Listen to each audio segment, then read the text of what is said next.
스마트폰을 보다가 자신도 모르게 팔을 멀리 뻗어본 적 있으시죠? 팔을 멀리 뻗어본 적 있으시죠? 또는 이제 식당에 가서 메뉴판을 봐야 되는데 이게 초점이 안 맞고 침침한 거예요.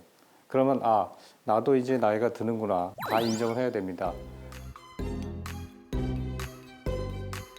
세월과 함께 서서히 변화하는 눈, 오늘 이 눈에도 다시 봄이 올 수 있습니다. 어떤 방법들이 있는지 지금부터 알려드리겠습니다. 그림을 잠시 보시면요. 가까운 곳을 볼 때는 수정체가 빵빵한 모습으로 돼 있죠.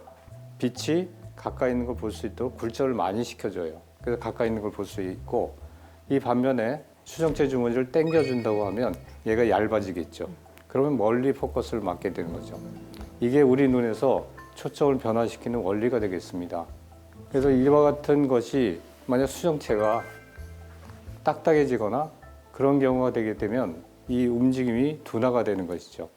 즉 우리가 나이가 들면 눈의 수정체를 변형시켜주는 그런 힘이 떨어지게 되는 것이죠. 쉽게 말하면 고무줄을 너무 많이 잡아 당겼다 풀었다 하게 되면 느슨해져서 더 이상 이게 작동을 잘 못하게 되는 거하고 똑같은 원리입니다. 여기서 이제 노안이 질병입니까 하고 물어보실 수 있는데, 근데 일반적으로 나이가 들면서 자연적으로 생기는 현상입니다.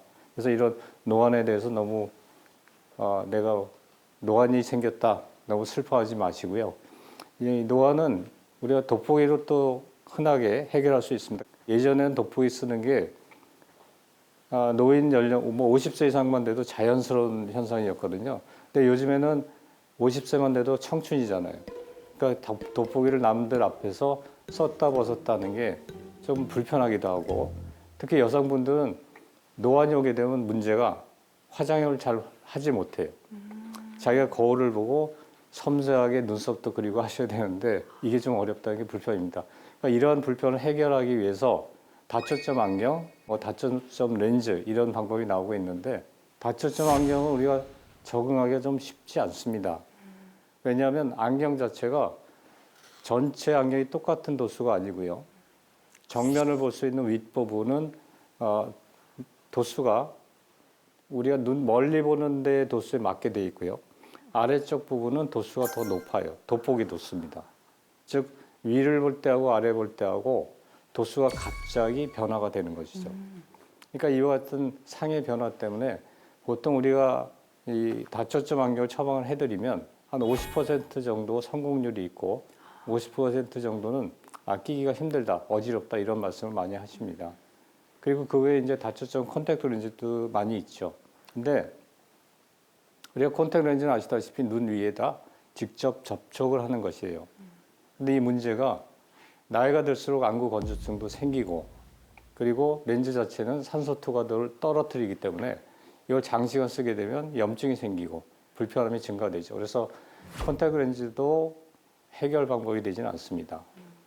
선생님, 그 근시 교정을 하기 위해서 라식이나 라섹 수술을 하잖아요. 혹시 노안도 교정하기 위한 수술이 있을까요? 예, 노안도 수술로 해결이 가능합니다. 우리가 이제 두 가지 방법을 말씀드릴 수 있는데요. 첫 번째 방법은 레이저를 이용한 수술입니다. 우리가 젊은 사람한테 근시 교정할 때 라섹을 하듯이 거기에 노안 옵션을 추가해서 할 수가 있어요.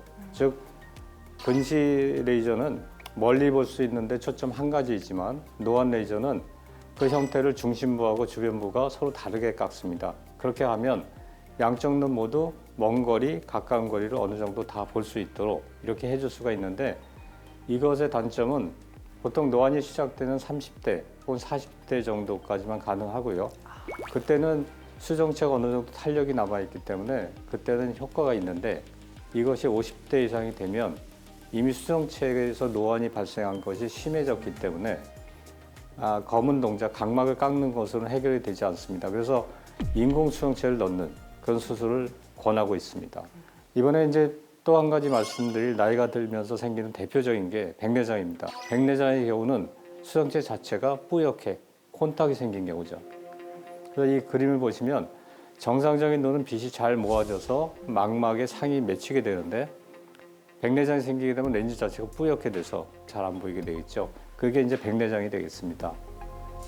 우리가 여기 사진에서 보시는 거는 겉에서 봐도 하얗게 보이죠. 이 정도가 되는 건 아주 말기고 심한 경우고 이 정도면 시력이 거의 나오지 않는 실명 상태가 되죠.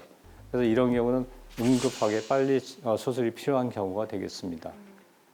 그럼 선생님, 백내장 초기 같은 경우에는 이렇게 상대방이 봤을 때 눈동자만 이렇게 봤을 때 티가 나나요? 알 수 없습니다. 쉽게 생각하시면 안경을 쓰고 있는데 안경 자체가 약간 먼지가 좀 묻었다는 것을 다른 사람이 잘 모를 수 있잖아요. 본인은 빛이 통과되면서 알 수가 있는 거죠. 이 백내장은 결국은 물론 약물도 초기에는 사용해 볼 수 있어요. 그렇지만 결국 방법은 수술적인 방법입니다. 근데 원장님도 그 안과 수술에 관해 특별한 기록을 갖고 계신다고 이야기를 들었거든요. 예, 제가 이제 엠라섹이라는 수술을 만들었는데요. 그 엠라섹이 뭐냐면 마이토마신 C라는 약물을 희석해서 각막 표면에 잠시 처리를 해주면 세포가 과하게 증식해서 혼탁을 만드는 것을 막아줍니다. 그래서 이제 라섹 환자들이 걱정 없이 수술을 받을 수 있게 됐죠. 그게 이제 2000년대. 그러니까 지금으로부터 한 25년 전에 도입을 해서 제가 개발했던 방법입니다. 지금도 엠라섹은 많이 사용되고 있습니다. 다시 이제 백내장 얘기로 돌아가 보겠습니다. 수술 과정은 비교적 간단합니다. 딱딱하게 이 굳어있는 백내장을 수정체를 빼내고 그 자리에 아까 말씀드린 인공수정체를 넣는 것이죠.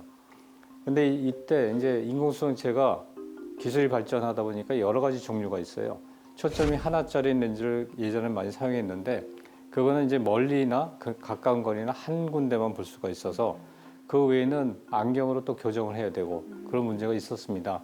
근데 여기에 이제 다초점 렌즈가 개발이 돼서 멀리도 가까이도 모두 커버할 수 있고 안경을 쓰지 않아도 되는 그런 백내장과 노안을 동시에 해결할 수 있는 장점이 있습니다.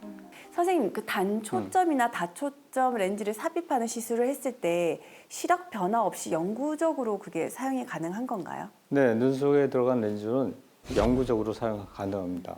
이게 어떤 대개 재질에 대한 테스트 같은 것은 이미 많이 검증이 돼 있는 상태고 그래서 눈 속에 들어가면 그게 이제 평생 작용한다고 보시면 되고요.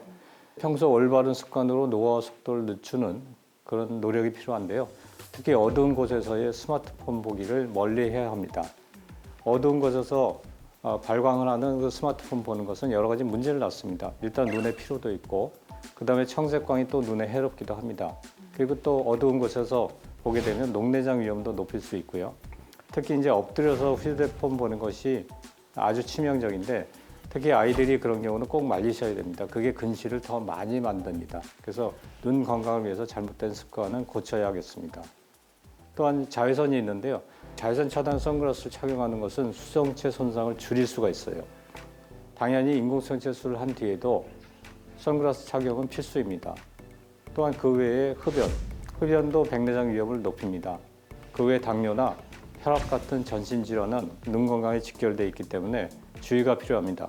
또한 중년 이후에는 루테인이나 제아잔틴, 비타민 C, E 같은 항산화 물질을 보충해주고 40대부터는 1, 2년마다 정기적인 안과 검진을 통해서 눈의 변화를 인지하는 것이 필요합니다.